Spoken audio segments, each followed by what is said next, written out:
பச்சை புடவைக்காரியாய் உன் தாய் மீனாட்சி நான் இன்று வந்திருக்கிறேன். உன் பிரச்சனைகளுக்கெல்லாம் தீர்வாக இன்று உன் இல்லம் தேடி வருகிறேன். எனக்காக காத்திரு. உன் பிரச்சனை எல்லாவற்றையும் உன் அன்னையான நானே தீர்த்து வைக்கப் போகிறேன். எனக்காக நீ காத்திரு என் குழந்தையே.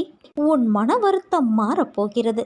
சில அற்புத நிகழ்வுகள் அடுத்தடுத்து உன் வாழ்வில் நடக்கப் போகிறது. நான் உன்னை ஒருபோதும் கைவிடுவதில்லை என் தங்கமே. நன்மையும் தீமையும் மாறி மாறி வருவதுதானே வாழ்க்கை. என்னை வணங்கும் உனக்கு தீமையின் தாக்கத்தை குறைத்து நன்மைகள் அதிகம் நடக்கும்படியாக உன் வாழ்வை இப்போது நான் நடத்தி வருகிறேன். வாழ்வின் நல்ல மாற்றங்களை நீ நினைத்து பார்த்திராத அற்புதமான மாற்றங்கள் நடக்க உள்ளது. அந்த நல்ல மாற்றங்கள் நடந்து நீ மகிழ்ச்சியாக இருக்க வேண்டி என்ன நிகழ்வுகள் நடக்க வேண்டுமோ அதுவே உன் வாழ்வில் நடக்கிறது. நடப்பது அனைத்தும் நன்மைக்கே என் தங்கமே. என் மீது உனக்கு இத்தனை கோபமா, இவ்வளவு வெறுப்பா? நினைக்கவே பெருமையாக உள்ளது. நான் உன்னை ஏறெடுத்தும் பார்க்கவில்லை என்ற கோபம் உனக்கு. அப்படியானால் நீ என் மீது எவ்வளவு நம்பிக்கை வைத்திருக்க வேண்டும்? அம்மா பார்த்து கொள்வார் என்ற பெரும் நம்பிக்கை உனக்கு. அதனால்தான் உனக்கு கஷ்டம் வந்தவுடன் என் மீது நீ கோபம் கொள்கிறாய். இவ்வளவு அன்பு உள்ளம் கொண்ட உன்னை வீணாக நான் விட்டு விடுவேனா? உன்னை துன்பச்சேற்றில் மூழ்கிவிட நான் ஒரு காலும் சம்மதிக்க மாட்டேன். உனது துக்கம் நிச்சயம் மகிழ்ச்சியாக மாறும். உன் வாழ்க்கை சீர்படும் காலம் விரைவில் வரும்.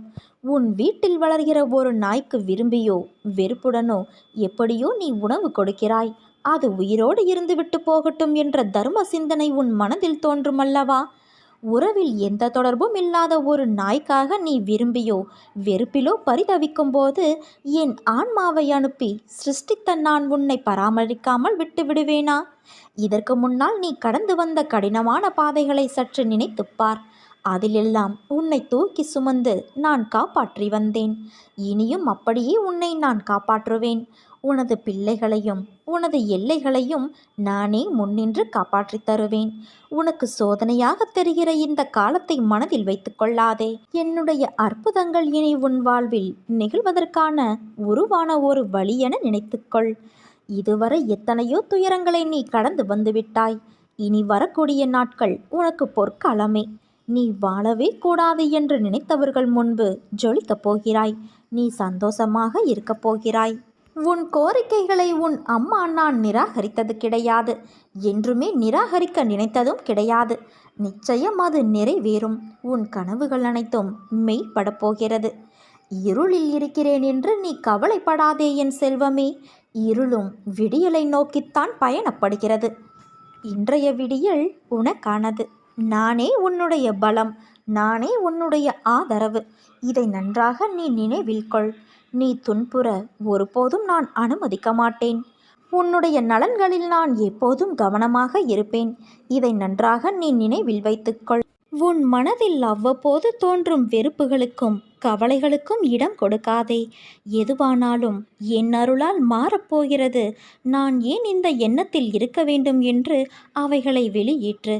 இல்லாவிட்டால் அவைகள் கொஞ்சம் கொஞ்சமாக உன் மனதை ஆக்கிரமித்து நீ சாதாரணமாக செய்ய வேண்டிய வேலைக்கு கூட பல மடங்கு சக்தியை செலவழிக்கக்கூடிய நிலைக்கு உன்னை கொண்டு வந்துவிடும்.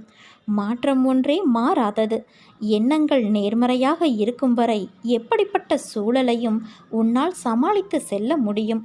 இதை நீ பலமுறை உணர்ந்து இருப்பாய். நான் உன்னோடு இருக்கும் வரை தைரியமாக நீ முன்னேற வேண்டும். உன் வாழ்வில் நடப்பவையெல்லாம் நல்லதொரு மாற்றத்திற்கே என்று உணர வேண்டும். ஒருவன் என் நாமத்தை அன்போடு உச்சரிப்பானாகில் நான் அவனுடைய ஆசைகளை பூர்த்தி செய்து அவனுடைய பக்தியை அதிகப்படுத்துவேன். என் கதைகள் கேட்கப்பட்டால் எல்லா நோய்களும் விலகும். சாவின் வாயிலிருந்து என் அடியவர்களை நான் வெளியே இழுத்து விடுவேன். ஒருவன் என் வாழ்க்கையையும் செயல்களையும் ஊக்கமோடு இசையாக பாடுவானாயின் அவனுக்கு முன்னும் பின்னும் எல்லா திக்குகளிலும் சூழ்ந்திருப்பேன். என் லீலைகளை எவனாவது இசைப்பானாயின் அவனுக்கு எல்லையற்ற பேரின்பத்தை நல்கி என்றும் நிலைத்திருக்கும் திருப்தியையும் அளிப்பேன். எவன் என்னிடம் பூரண சரணாகதி அடைகிறானோ, எவன் என்னை விசுவாசத்தோடு வணங்குகிறானோ, எவன் என்னை நினைவில் நிறுத்தி நிரந்தரமான தியானம் புரிகிறானோ, அவனை விடுவிப்பது என் சிறப்பு இயல்பாகும்.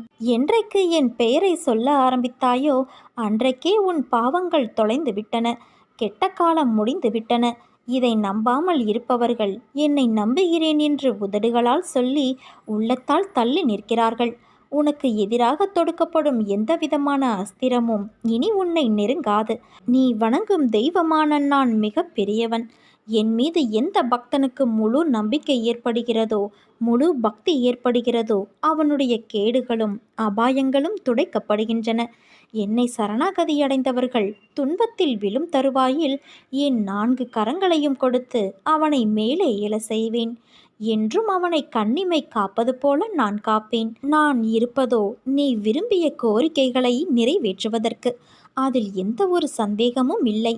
குரு சரணங்கள் மீது தலை வைத்து என் வார்த்தைகள் மீது நம்பிக்கை வைத்தால் நிறைவேறாத காரியம் என்று ஒன்றும் இருக்க முடியாது. மனசாந்தி இல்லாத ஒரு அங்குல இடம் கூட இவ்வுலகில் எங்கும் கிடையாது. உன் பாரத்தை என்மேல் வை, என் மீது உன் பார்வையை திருப்பு, என்னையே தியானி. நிச்சயமாய் நான் உனக்கு சாந்தி அளிப்பேன். உனக்குள் இருக்கும் கவலைகளையெல்லாம் தூக்கி என் மீது வைத்துவிடு. நீ என்னிடம் வந்தால் நான் உன்னை கண்டிப்பாக பாதுகாப்பேன். ஒவ்வொரு கணமும் நீ என்னையே நினைத்து கொண்டு இருந்தால் அந்த ஒவ்வொரு கணமும் நான் உன்னை காப்பாற்றுவேன்.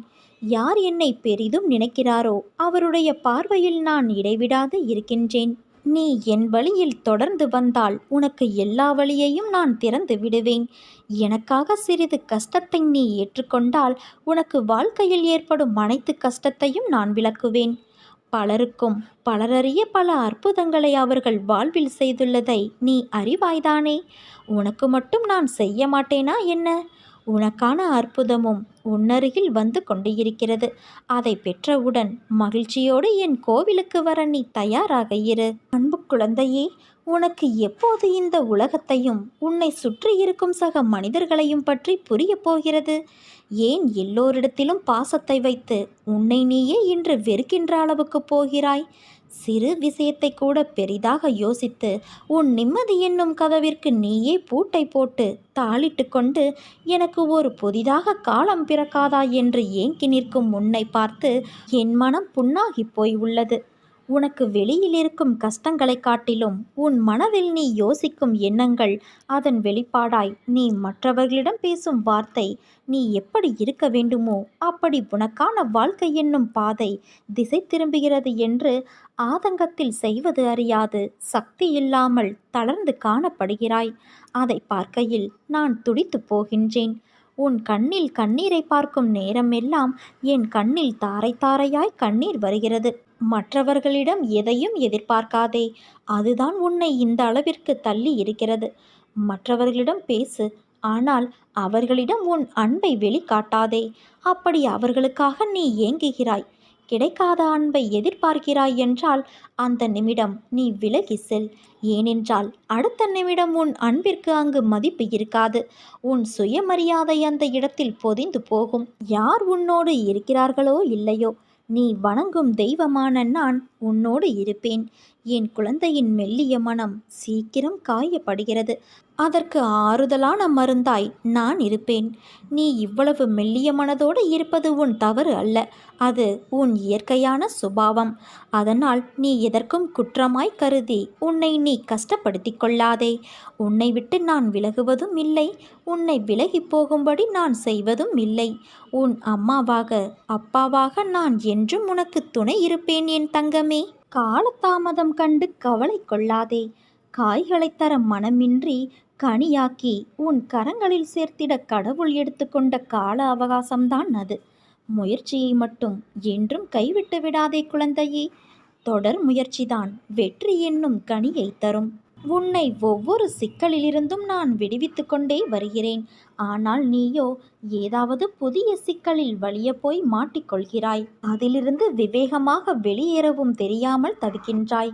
எதை செய்தாலும் என்னிடம் கேட்டு செய் என்று நான் கூறுவதையும் நீ அடிக்கடி மறந்து போகிறாய். அந்த அளவிற்கு உன் கவனம் சிதறுகிறது. நான் தான் சொல்கிறேனே, உன்னுடைய அத்தனை காரியங்களையும் முன்னின்று நடத்தி உன்னை வெற்றி பாதையில் நான் நடத்தி செல்வேன் என்று. அதற்கு கொஞ்சம் பொறுமையாக இரு என்றுதான் சொல்கிறேன். எப்போதும் ஏதோ யோசனையோடு இருந்து கொண்டு உன் குடும்பத்தார் உன்னிடம் என்ன பேசுகிறார்கள் என்பதை காதில் வாங்கி கொண்டாலும் கருத்தில் பதிய விடாமல் இருந்தால் என்ன அர்த்தம் சொல்? நீ யோசனை செய்து கொண்டே இருப்பதால் நீ நினைப்பது நடந்து விடுமா? அதற்கென்ற நேரத்தை நான் உருவாக்க வேண்டாமா? நீ எதிர்பாராத விஷயங்களை எதிர்பாராத நேரங்களில் நான் செய்து கொடுக்கவில்லையா? அதேபோல எல்லாம் சுபமாக முடியும்.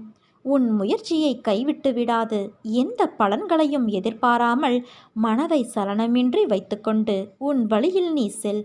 அந்த வழி முற்கள் நிரம்பி குண்டும் குழியுமாக இருந்தாலும் நீ நடப்பதற்கான மலர் பாதையாக நான் அமைத்து கொடுக்கிறேன். எப்போதும் என் நாமம் உன் நாவில் இருக்கட்டும். என் உருவம் உன் கண்களில் நிலைக்கட்டும். உன் இதயம் என் ஆன்மாவை சிம்மாசனம் போட்டு தன்னிடம் அமர்த்தி கொள்ளட்டும். அப்போது உன்னுடைய பிரயத்தம் ஏதுமின்றி நீ நினைப்பது அனைத்தும் தன்னால் நிறைவேறுவதை உணர்வாய். அனைத்து விஷயங்களிலும் உனக்கு ஜெயம் உண்டாகும் குழந்தையே. நான் சொல்வதை புரிந்து நடக்க கற்றுக்கொள். எல்லா திசைகளிலும் நான் உன்னை சூழ்ந்து நிற்கையில் நீ எதற்காக பயப்படுகிறாய்? நீ என் பிடியிலேயே இருக்கிறாய். உனக்கு துன்பம் நேர நான் எப்படி அனுமதிப்பேன் சொல்? உன் எல்லா கவலைகளுக்கும் முடிவு வந்துவிட்டது. என் வார்த்தைகள் மீது நம்பிக்கை வைத்து செயல்படு. அன்பு குழந்தையே, பல சோதனைகளை நீ கடந்த போதிலும் ஒரு நிரந்தர தீர்வு இல்லாமல் தினமும் அவதிப்பட்டு செல்லும் இடமெல்லாம் மன உளைச்சலுக்கு ஆளாகி வேதனையில் இருக்கிறாய். இவை அனைத்திலும் இருந்து நீ விடுபட போகிறாய் குழந்தையே. துவண்டு போகாதே. இத்தனை காலமும் நீ பட்ட கஷ்டங்கள் அனைத்தும் உன்னை விட்டு ஓடி ஒளியும். அனைவரும் வியக்கும் வண்ணம் வாழ்க்கையில் உன்னை நான் உயர்த்தப் போகிறேன். இனி உன் நாவிலிருந்து வரும் வார்த்தைகளால் உன்னை தேடி மற்றவர்கள் வரும் நேரம். எவன் ஒருவன் வாழ்க்கையில் நிறைய தோல்விகளை மட்டும் சந்திக்கிறானோ அவன் கோழை அல்ல. அவன் வெற்றி என்னும் இலக்கை விரைவில் அடையப் போகிறான் என்று அர்த்தம். குழந்தையே, கவலையை விடுத்து என் நாமத்தை உச்சரி. எவன் ஒருவன் உதவி நாடி வருகிறானோ தேடி சென்று உதவிடு. பசி என்று எவன் வினவுகிறானோ உடனே அவனது பசியை போக்க முயற்சி செய். சிறிதளவும் எதற்கும் கவலைப்படாதே. என்னை சரணாகதியடைந்தால் நான் உன்னை பாதுகாப்பேன். உன் கர்ம வினைகளால் உனக்கு ஏற்படும் சுகத்தையும் துக்கத்தையும் நீ அனுபவித்தே தீர வேண்டும். ஆனாலும் விதியால் நிர்ணயிக்கப்பட்டதை நம்பிக்கையும் பொறுமையும் இருந்தால் சுலபமாக அதை நீ எதிர்கொள்ளலாம். முதலில் பொறாமையை வென்றுவிடு. நீ வெறுக்கும் மனிதர்கள் பலம் பெற்றால் உனக்கு என்ன நஷ்டம் ஏற்பட்டுவிட்டது? கேடு செய்த அவர்களுக்கு நல்லது நடக்கிறது என்று நீ பொறாமை கொள்கிறாய். அவர்களுக்கு அவர்களுடைய கர்ம பலன்களால் அது கிட்டியது. அவர்களைப் போன்று பதவி, அதிகாரம், பணம், செல்வாக்கு எல்லாம் உனக்கு கிடைக்க வேண்டும் என்று நீ எண்ணுவதால் உன்னை தேடி வரும் நல்லதை நீ தவற விடுகிறாய். ஒன்றை புரிந்து கொள் குழந்தையே, எல்லோரும் ஒரே மாதிரி வாழ முடியாது. அவரவருடைய கர்ம வினைகளின்படி அது மாறுபடும். அதே சமயம் உனக்கான நல்லதை யாராலும் தடுக்க முடியாது. உலகில் நிறைய பேர் உன்னை விட மிகவும் துயரங்களை அனுபவித்து வருகின்றனர். இருப்பதை வைத்து நீ மகிழ்ச்சி கொள். உனக்கும் நலம் கிட்டும். நாமும் பாக்கியசாலிகள். நாமும் நலம் பெறுவோம். பெறுவதற்கு முயற்சி மேற்கொள்வோம் என்ற எண்ணத்தை உன்னில் வளர்த்துக்கொள். ஒன்றை இழந்தால் அதைவிட சிறந்த ஒன்று உன்னிடம் வந்து சேரும். நீ இழந்தது உனக்கு நல்லதல்ல என்பதை காலம் நிச்சயம் ஒரு நாள் உனக்கு சுட்டி காட்டும். நம்பிக்கையோடு காத்திரு. நல்லதே நடக்கும். எப்போதும் சுயநலத்தோடு இருக்காதே குழந்தையே. வாழ்க்கையில் முன்னேற அடுத்தவன் உதவியை நாடாதே. வெற்றியை நீ தேடிப்போ. அது உன்னை தேடி வராது. கஷ்டங்களை கண்டு ஓடி ஒளியாதே. பயப்படாதே. பயந்தால் அது உன்னை விழுங்கிவிடும். வாய்ப்பு தேடி வந்தால் தவற விடாதே. எதை செய்தாலும் என்னை மனதில் நினைத்து கொண்டு செயல்படு. அனைத்தையும் நான் பார்த்து கொள்கிறேன். பிறகு நடக்கப் போவதை பார். பொறாமை வேண்டாம் தங்கமே. உன் வாழ்வு விடிய போகிறது. வாழ்க்கையில் உனக்கு மிக மிக உயர்ந்த பதவி காத்து கொண்டு இருக்கிறது. நிச்சயமாக நான் அதை பூர்த்தி செய்து வைப்பேன். கவலையை விட்டு ஒளி. இனி எல்லாம் ஜெயமே.